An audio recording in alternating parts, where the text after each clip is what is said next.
Assalamualaikum, saya Sarip Hidayatullah dari kelas IPS 1. Silakan disimak videonya. Enjoy! Cara pandang holistik. Cara pandang yang berprinsip bahwa mengenai keseluruhan sebagai suatu kesatuan lebih utama daripada hanya sekedar memahami bagian-bagiannya, karena semua bagian dibuat untuk keseluruhan, seperti mengeksplorasi makna dan alasan dari dimensi spiritual, literatur, arkeologi, geologi, filsafat, linguistik, penyebaran mitos dan praktek kuno. Contoh dari cara pandang holistik. Misalnya, ada seorang sejarawan yang ingin menyusun sejarah perekonomian Indonesia. Hal yang dilakukan dengan konsep holistik, di mana sejarawan harus melakukan pendekaran dengan mendatangi perpustakaan, museum, ataupun mendatangi menteri-menteri perekonomian yang dulu. Cara pandang multidisiplin.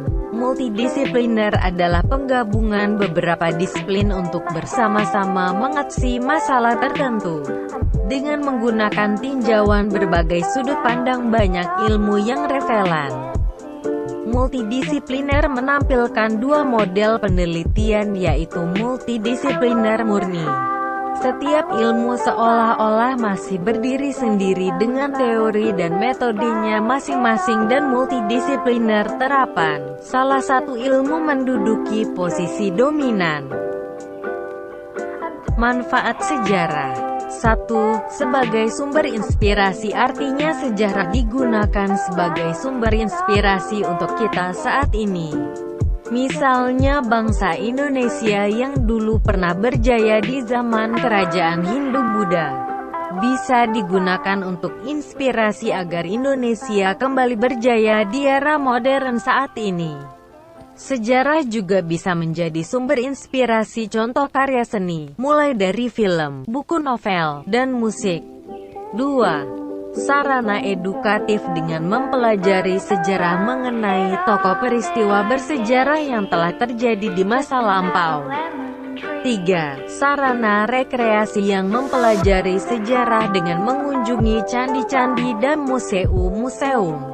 4. Sebagai keprofesian, orang yang mempelajari tentang sejarah disebut dengan sejarawan. Sementara profesi lain seperti arkeologi, guru sejarah, penulis sejarah, dan peneliti juga dikategorikan yang berhubungan dengan sejarah.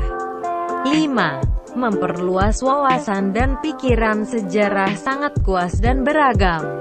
Tidak hanya soal sejarah kemerdekaan Indonesia saja, namun masih banyak sejarah-sejarah lain yang menarik untuk dipelajari. Seperti sejarah Perang Dunia, revolusi industri, sejarah peradaban Islam, dan lain-lain. Pentingnya belajar ilmu sejarah.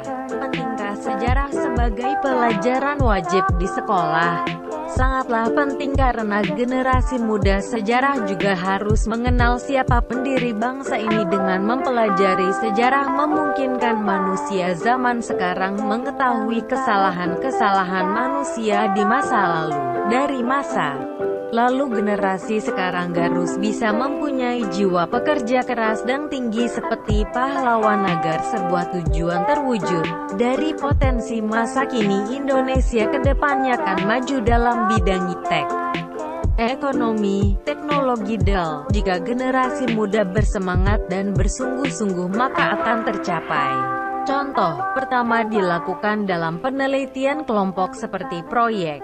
Di dalam masing-masing ilmu akan memisahkan diri sesudah tugas akhir selesai dilakukan. Sedangkan kajian kedua berada dalam ikatan disiplin tertentu seperti kajian budaya. Hey there. Subscribe to my channel. And also press this bell icon.